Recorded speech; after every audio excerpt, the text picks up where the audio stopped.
Hey everyone, it's Jenny. I'm back with another project share. So I'm super excited to share with you what I've made today because I never thought I would ever be able to do something like this.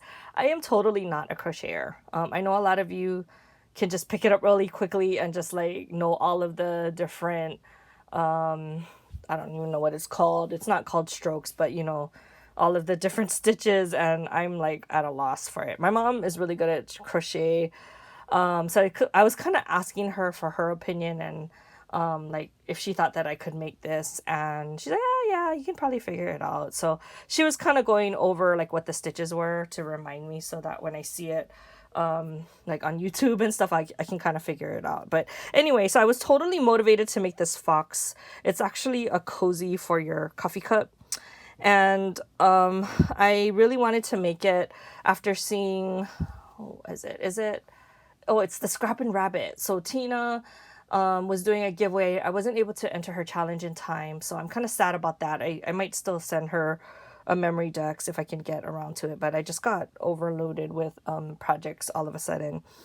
So anyway, she one of the prizes she was giving was this really cute fox cozy, and the fox cozy that she had, the eyes kind of were like closed, but it was so adorable. So I actually went to the site and I almost ordered it, and then I don't know, I just didn't. So then I started looking at it and I was like, I wonder if I can actually make this myself. And so I was trying to figure out the stitches, and I asked my mom about it when I went home, and then she was kind of helping me, but no matter what I did, it always came out kind of wonky because I guess I didn't understand where to stick the crochet hook whenever they said, go into the next stitch. And so now I think I kind of have a better feel for it, and I kind of know what it should look like. So I'm super excited to show you what I made. So I did follow a tutorial on YouTube. I'll try and find it and link it below. And it's the same tutorial for the one that I think Tina was giving away on her channel. So the tutorial will actually show you how to make the eyes that way, and I just kind of improvised and I modified the eyes, and I just like it so much better. So this is the fox that I made. Oh my god, it's so cute. I don't know, I love it so much. And then after I finished it and I felt super accomplished, I decided that I was gonna try and do other things. And so once you kind of get the hang of like how to make this, I think it's easy to modify. So once you can kind of understand how to make the ears, I think you can modify it so that you can do other animals. I was telling my mom, I think the only animal I probably would have a harder time doing would be like a bunny because the ears are longer.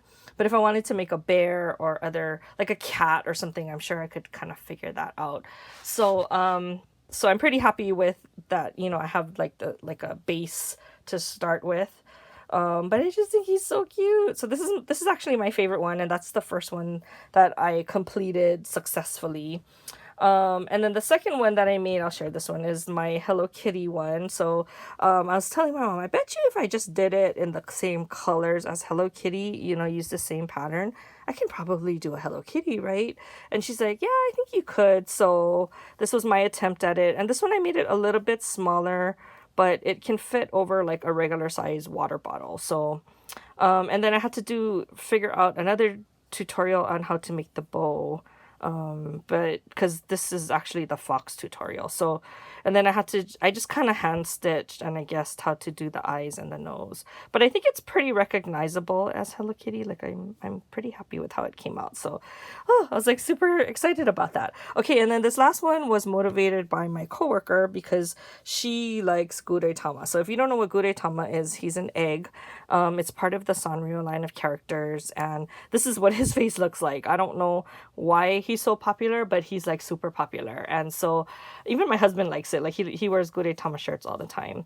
So I thought, as I was talking to her in my office, I thought, I bet you I can make a Gudetama version of it. So anyway, so I just stitched it in the yellow yarn instead of these colors, and then I just got the regular yarn, and I got my needle, and I just kind of stitched it how I thought the face would look. And so I think it looks pretty much like him. Like if you ever Google Gudetama, this is kind of what the face looks like. So my husband likes Gudetama, so I showed it to him and he's like, oh my god, that totally looks like it. So he was kind of impressed.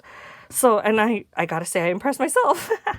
But anyway, if, like I said, if you have never done something before, you just have to try it, right? Because you never know. So I'm getting a little bit more ambitious, and I want to try another project and crochet, but I can't let that like distract me because I'm supposed to be working on other things. So anyway, I just wanted to get this out of the way and share it with you folks, and I'll talk to you guys in the next video. Bye.